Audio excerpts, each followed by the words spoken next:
Loh,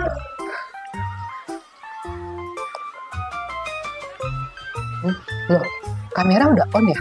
Oh, maaf ibu-ibu, lagi makan.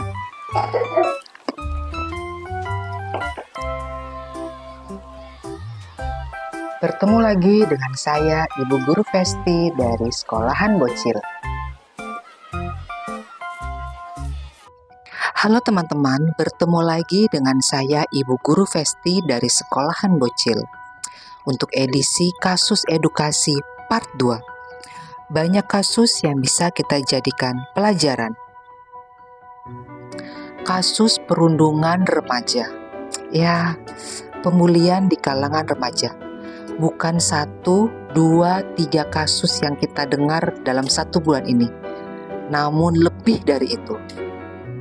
Untuk edisi kasus edukasi hari ini, saya akan membagikan 2 kasus perundungan remaja yang terjadi di kalangan public figure. Ya, yang satu pelaku, yang satunya korban. Kasus pertama, ya saya yakin kalian pasti sudah sering dengar kasus ini karena memang lagi viral sekali kasus pembulian yang satu ini. Terjadi di salah satu sekolah swasta di daerah Tangerang Selatan, Serpong. Ya, yang lebih menarik lagi, ternyata pelaku yang berjumlah 40 orang ini, 2 diantaranya merupakan anak public figure, seorang presenter. Ya, kita sebut saja inisial FVR dan juga AS. Kalian bisa tebak siapa itu? Dari beberapa media yang saya dengar, bahwa kedua anak public figure ini tergabung dalam geng sekolah yang bisa disebut nama gengnya itu geng TAI. Itu maksudnya mungkin tim anak ibu. Ya nggak mungkin lah ya, kalau tim anak ibu nggak akan se-ekstrim ini pasti. Perundungan yang terjadi ternyata letaknya itu tidak jauh dari belakang sekolah. Ya, lebih tepatnya berada di sebuah warung yang jaraknya 100 meter dari gerbang belakang sekolah dan agak masuk ke dalam pemukiman warga. Informasi dari penjaga warung IG, ya sebutannya itu warung IG, tempat nongkrong mereka, bahwa beliau tidak mengetahui adanya perundungan tersebut. Ya, dikarenakan memang warung tersebut dijadikan tempat nongkrong anak-anak sekolah di sana. Jadi jika terdengar ada yang rame-rame, teriak, tertawa, ya memang sudah biasa. Tapi kalau saya lihat dari banyak video yang beredar, seharusnya orang-orang dewasa di sana bisa lebih mengetahui terjadinya perundungan terhadap salah satu siswa di sana. Tapi ya namanya orang besar, semua akan berbicara. Jadi ya mungkin orang-orang di sekitar sana atau orang-orang yang berada di sekitaran warung IG tersebut, mereka menutup mata dan menutup telinga. Ya, pura-pura tidak tahu. Kalau kalian lihat videonya secara langsung, kalau saya jujur sudah melihat video yang tanpa di-blur, jadi cukup jelas. Itu agak berlebihan sekali ya, melakukan atau menatar, yang katanya itu menatar adik kelas, sepertinya agak berlebihan. Dan yang paling parahnya lagi, mereka itu sudah menyusun apa yang akan mereka lakukan. Misalnya pelaku A melakukan menendang, pelaku B menyekik, pelaku C mengikat, atau pelaku D. Kenapa nggak ada pelaku EF itu memasak, terus membacakan cerita, atau stand up komedi? Itu lebih bermanfaat dong, dan lebih menghibur pastinya. Ini pasti akan meninggalkan trauma yang begitu besar kepada korban. Dan kalian tahu yang lebih plot twistnya lagi, ini plot twist yang pertama. Ternyata geng TAI ini memang sudah berjalan 9 generasi. Jadi mereka melakukan penataran ini bukan baru kali ini, sudah berjalan dari angkatan sebelumnya. Dan si korban memang sudah tahu akan dilakukannya penataran ini, bahwa akan dilakukannya tindakan ini, pemukulan, pencekikan. Jadi ia memang sudah tahu kalau akan dilakukan ini, karena memang si korban ini mau masuk ke dalam geng tersebut. Tapi ini masih diselidiki lagi ya lebih dalam. Dari beberapa info juga, penataran yang dilakukan ini bukan hanya menyakiti fisik, dari menyudut rokok, mencekik, mengikat, menyubit, ini juga dilakukannya tindakan mengancam. Ya, dari salah satu pelaku ini mengancam si korban kalau dia membeberkan atau mengadu kepada orang dewasa, adiknya itu akan dilecehkan oleh salah satu pelaku. Informasinya seperti itu. Dan plot twist yang kedua, ternyata dari korban sendiri pun memang memiliki kebiasaan-kebiasaan yang agak negatif. Ya, informasinya sih memang korban ini sebenarnya juga suka melecehkan siswi-siswi di sekolahannya. Ya, seperti memotret rok siswi di sana dengan secara brutal atau istilahnya ya secara tidak sopan. Kemudian suka mengupload atau mempost foto-foto vulgar. Ya, makanya dilakukanlah tindakan perundungan ini dari para pelaku. Informasinya seperti itu. Jadi memang sepertinya mereka ingin memberikan efek jera kepada korban. Tapi jika memang itu alasannya, sebenarnya salah. Harusnya tidak seperti itu. Ya, sebenarnya kalau mereka tahu korban memang memiliki sikap atau perilaku yang negatif, bisa langsung dilaporkan ke guru, kepala sekolah, atau guru BK, supaya tidak ada kasus kedua lagi seperti ini. Tapi untuk sampai saat ini semuanya itu masih dalam penyelidikan.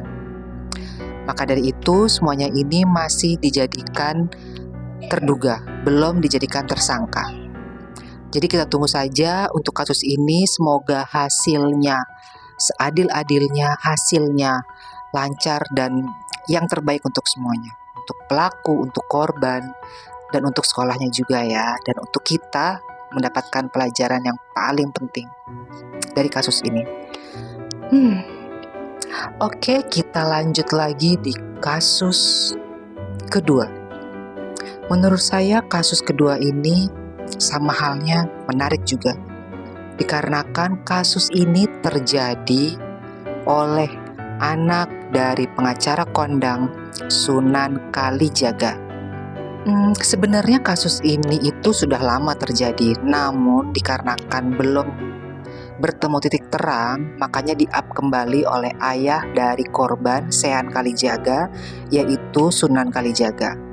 Dan videonya pun beredar, ya tujuannya memang untuk memberikan efek jera kepada pelaku.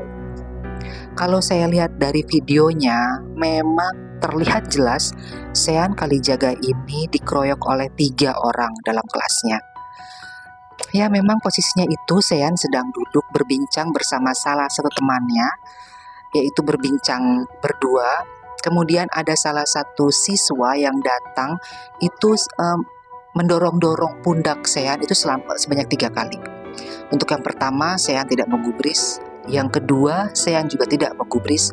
Yang ketiga, baru Sean menggubris. Sean akhirnya berdiri memberikan perlawanan karena mungkin ya memang dia terasa terusik. Akhirnya dia memberikan perlawanan. Pada saat itu, pelaku bukannya malah takut atau tidak enak, malah semakin membabi buta. Ya, pelaku naik ke atas kursi, hampir memberikan tinju atau bogeman ke muka Sean. Dan pada saat itu juga Sean melakukan perlawanan.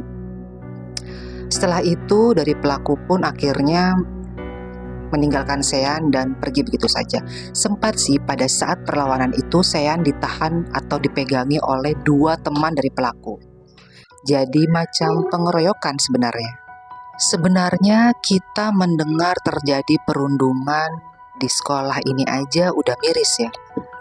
Ditambah lagi ternyata dari pelaku, informasi dari Sunan Kalijaga sendiri bahwa orang tua pelaku itu seperti tidak bertanggung jawab.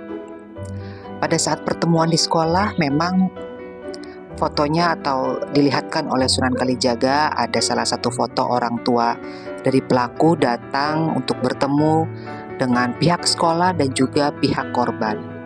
Namun akhirnya kasus ini pun naik ke pengadilan, dan di saat pengadilan berjalan, dari pihak orang tua pelaku berbeda dengan orang tua yang dibawa sang pelaku pada saat bertemu di sekolah.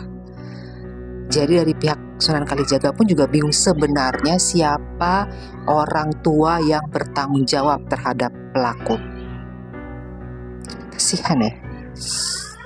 Informasi dari Sunan Kalijaga juga menyebutkan bahwa orang tua dari pelaku ini memiliki backingan orang penting, menteri katanya. Ya, mungkin kasus ini merupakan kasus ecek-ecek mungkin. Jadi ya perwakilan, untuk orang tuanya mungkin perwakilan.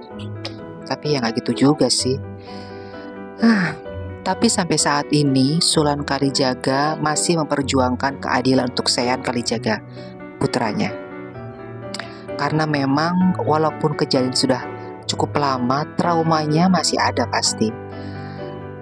Informasinya juga dari Sunan Kalijaga bahwa pelaku setelah kejadian pemukulan tersebut masih sekolah atau masih belajar di sekolah seperti biasa dan tidak mendapatkan sanksi apapun. Maka dari itu, dari pihak Sunan Kalijaga menaikkan kasus ini ke pengadilan.